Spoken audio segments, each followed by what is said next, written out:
The shadows in the throne room were sharper than the blades on her back. They cut across the obsidian floor in jagged, violet-tinged geometry, carving the vast chamber into islands of cold light and oceans of oppressive dark. At the center of it all sat Commander Kalen of the Ravathi, her chitinous armor shimmering with a dull, oil-slick luster that spoke of ancient victories and a current, suffocating peace.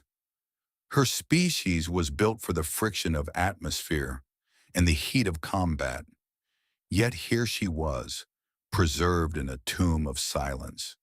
For 730 days, the air in this room had remained undisturbed by anything as common as a casual word. The honor guards stood like statues, carved from the same obsidian as the floor. They were elite, the best the Ravati hegemony had to offer, and they were terrified of her. Not of her temper, which was legendary, but of her presence. To look upon Kalen was to look upon the sun. You did it once and accepted the blindness, or you kept your eyes fixed firmly on the horizon. They changed shifts with the mechanical precision of a clock. Steel boots clicked, shoulders remained square, but not once in those 2 years had a single guard allowed their gaze to drift upward to meet hers. They looked at her knees, her throat, or the heavy ceremonial mace resting against her throne, but never the eyes. The isolation was a physical weight, a pressure behind her primary and secondary ocular sets that made her feel like a specimen in a vacuum. A heavy silver stylus pen, a gift from a dead empress, slipped from her primary hand. It didn't bounce. It landed with a heavy final thud on the step of the dais, then rolled, wilously until it came to rest near the edge of a floor grate. Kalen watched it go. Her pride, a rigid spine of Ravathi tradition, prevented her from reaching for it. A commander did not bend for office supplies. She waited for a guard to move. None did. They stood, eyes locked forward, ignoring the metallic clatter as if it were a breach of protocol they could not acknowledge without falling apart. Below the dais, resting against the base of the third step, was a battered carbon-stained wrench. It had been left there by a maintenance crew hours ago, a smudge of utility in a room of ritual. Near that wrench stood Elias. He was 42, his hair thinning at the crown, and his jumpsuit faded to a color that might have once been blue but was now merely used. He was a janitor, one of a Tier 4 human contractor who had been assigned to the Ravathi sector because he was the only one who didn't complain about the gravity. He was currently staring at a malfunctioning floor grate with the weary intensity of a man who had seen too many filters. The stars are vast, but kindness is a localized phenomenon. If you find warmth in the silence of the void, consider joining our ranks. Caleb didn't belong in the throne room during a shift change. Technically, he should have waited for the all-clear chime, but the environmental sensors in Section Gamma were screaming about a localized CO2 spike, and he knew from experience that meant a vent flap was stuck. He moved with the slow, deliberate pace of a man who knew he was invisible. To the Ravathi, he was a ghost in a jumpsuit. He wasn't a soldier, he wasn't a diplomat, and he certainly wasn't a threat. He was just the person who ensured the air didn't taste like recycled socks. He knelt by the grate, his knees popping with a sound that seemed loud enough to echo in the cavernous room. One of the guards, a young Ravathi with vibrant crimson crest feathers, twitched ever so slightly at the noise. Caleb didn't notice. He was too busy muttering to himself about the sheer incompetence of the last crew. Probably shoved a sandwich in the intake again, he whispered, his voice a gravelly contrast to the heavy, ritualistic breathing of the guards. Who even eats on a throne room shift? Honestly. He reached for his wrench, the battered tool resting on the step, and bumped his shoulder against the dais. To the guards, this was a desecration. To Elias, it was a sturdy piece of furniture that happened to be in his way. He didn't look up at the commander. He didn't look at the guards. He was focused entirely on a screw that had been stripped by someone who clearly didn't understand the concept of clockwise. The Ravathi commander watched him. To her, he was a curious anomaly, a creature that lacked the biological imperative to fear her. He wasn't ignoring her out of respect or terror. He was ignoring her because he had a job to do, and she wasn't a part of it. It was the most refreshing thing she had seen in a decade. Protocol was clear. Maintenance class personnel do not retrieve dropped items near commander level quarters, but he either didn't know or didn't care. Caleb finally coaxed the grate open. He peered into the dark recess of the vent, a small flashlight clenched between his teeth.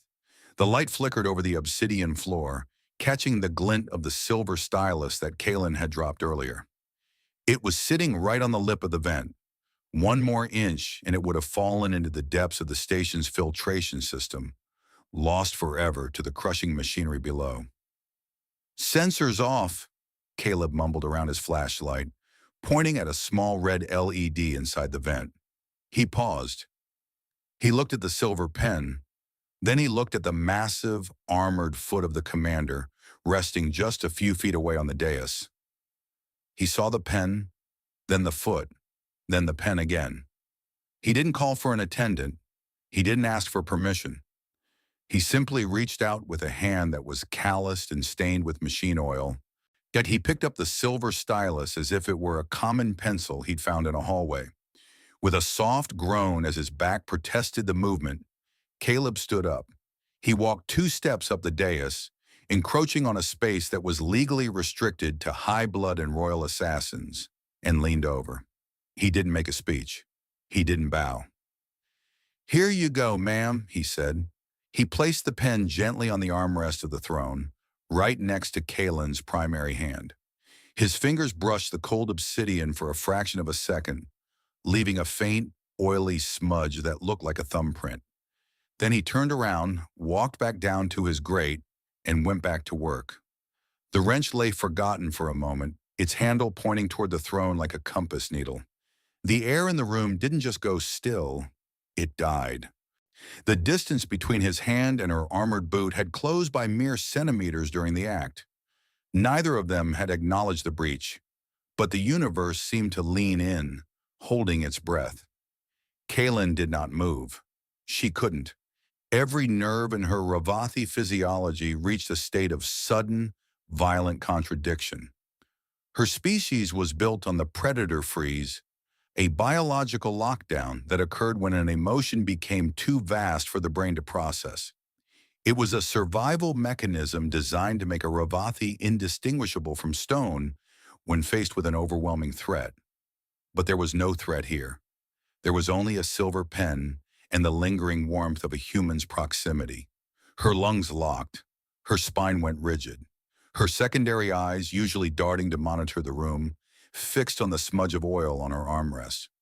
It had been years, hundreds of cycles, since anyone had approached her without a shield of protocol. It had been even longer since anyone had done something for her simply because it needed doing, without expecting a promotion, a pardon, or a stay of execution. The predator freeze took hold of her with the strength of a vice. To the guards, she looked like she was preparing to strike. They felt the temperature in the room drop as her internal cooling systems spiked to compensate for the sudden surge of adrenaline.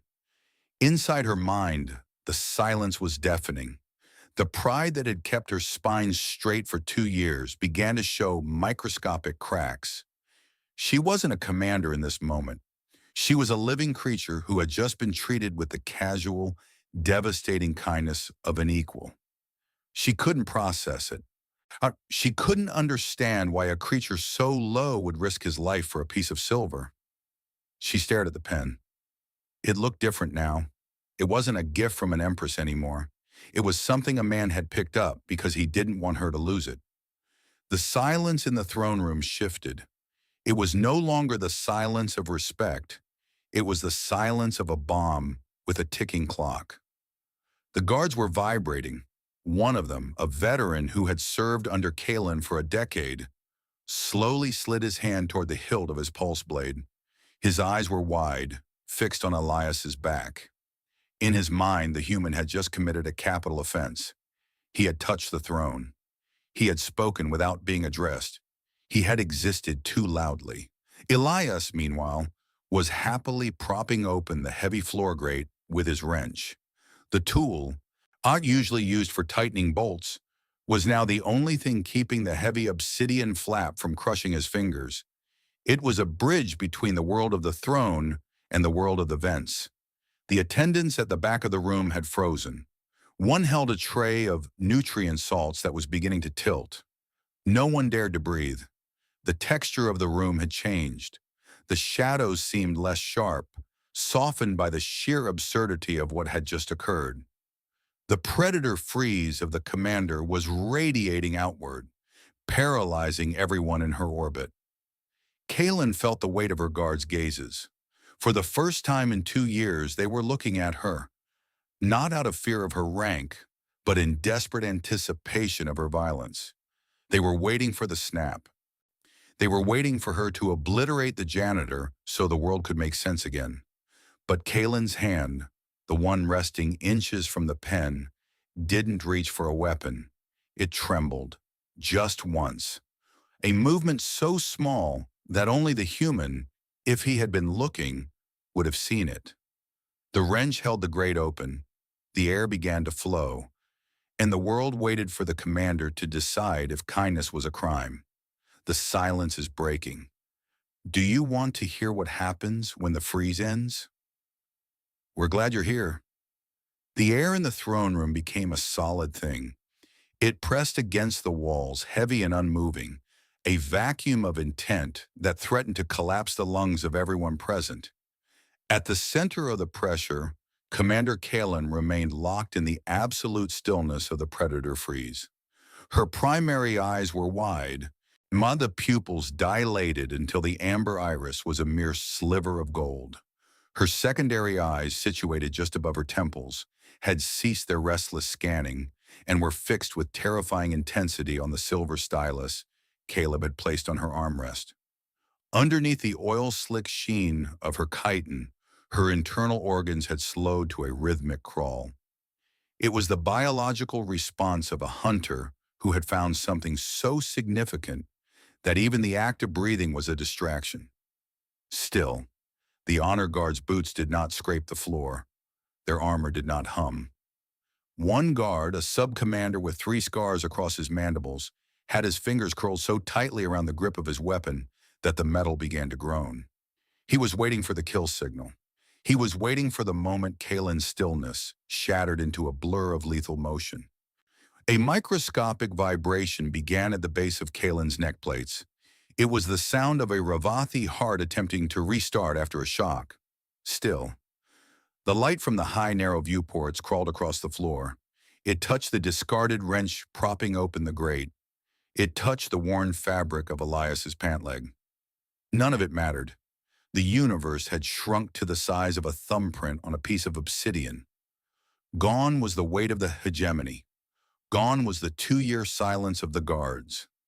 In the absolute vacuum of the freeze, there was only the memory of a calloused hand and the sound of 4 human words that had carried more weight than 1,000 royal decrees. Caleb didn't know he was standing in the center of a historical turning point. He didn't know that 50 pulse rifles were currently keyed to his biosignature. Yana waiting for the commander to blink. He was busy. He had finally managed to unstick the vent flap, and the sudden, sweet rush of filtered air hissed into the room. It was a clean, cool sound that broke the oppressive silence like a physical blow. He grunted, leaning back on his heels. He looked at the grate, satisfied with the click of the latch. Then he looked up. For the first time since entering the room, Caleb looked directly at the commander. He didn't see a warlord who had conquered 3-star systems. He didn't see a predator capable of snapping his neck with 2 fingers. He saw a woman who looked like she'd been holding her breath for a decade. He saw the way her primary eyes were fixed on the pen. He saw the tension in her shoulders, a rigid, painful-looking line that reminded him of a bridge under too much load. You're a bit stiff there, ma'am," Caleb said, his voice casual and gravelly in the cathedral of silence. The guards flinched. The sub-commander's weapon whined as it reached full charge. Caleb didn't notice. He began gathering his tools, sliding a screwdriver into a loop on his belt. He picked up his battered toolbox, the metal clattering with a sound that felt like sacrilege. He paused, his hand hovering near the wrench he had used as a prop. He looked at the commander again. He saw the isolation in the set of her jaw, the way the guard stood at a distance that wasn't about respect, but about the fear of contagion. He stepped toward the throne. He didn't stop until he was within striking distance, well inside the red zone that protocol dictated was a death sentence for maintenance personnel. "Not going anywhere, just so you know," he said it quietly. It wasn't a promise of loyalty or a military oath. It was the kind of thing one person says to another when the room feels too big and the night feels too long. Kalen's predator freeze didn't shatter. It dissolved. The biological lockdown surrendered to a sudden, overwhelming warmth that started at her core and radiated to the tips of her claws. Her scales, usually locked in a defensive mesh, softened. Her primary eyes blinked. Once, twice. Rewind. Before the silence, before the hands, there was just a door and a job. Now there was something else. The tension in her neck plates vanished. She exhaled a long, shaky sound that echoed off the obsidian floor. It wasn't the sound of a commander. It was the sound of a person finally reaching the surface after being underwater for 2 years. Well, the guards remained frozen, but for a different reason now. They were watching something they didn't have a protocol for. Commander Kalen reached out. She didn't reach for her mace. She didn't reach for the human's throat. Her primary hand, large and dangerous, moved toward the silver stylus. With a delicacy that seemed impossible for someone built for war, she picked up the pen. She didn't just hold it. She turned it over in her palm, feeling the cool metal against her skin. Then she did something she hadn't done in 730 days. She looked at her guard. She didn't look at their boots. She didn't look at their rank insignia. She met the eyes of the sub-commander with the scarred mandibles. The guard staggered back a half step, his weapon dipping. He expected a reprimand. He expected an execution order. Instead, he saw a microscopic softening of the battle scars around her eyes. The predator freeze had left something behind. A smile that was barely there. A ghost of an expression that transformed her face from a mask of command into something vulnerable. "The vent is functioning," she said. Her voice was thin, unused to the vibration of speech, but it carried a weight that the room hadn't known in years. Caleb was already halfway to the door, his toolbox swinging at his side. He didn't look back to see the shift. He was thinking about the sandwich he had left in the break room and whether the coffee machine was still leaking. The sub-commander lowered his weapon entirely. He looked at the human, then at the throne, then at the floor grate. The bureaucratic absurdity of the moment finally landed. In the janitor's performance review simply read, "Exceeded scope."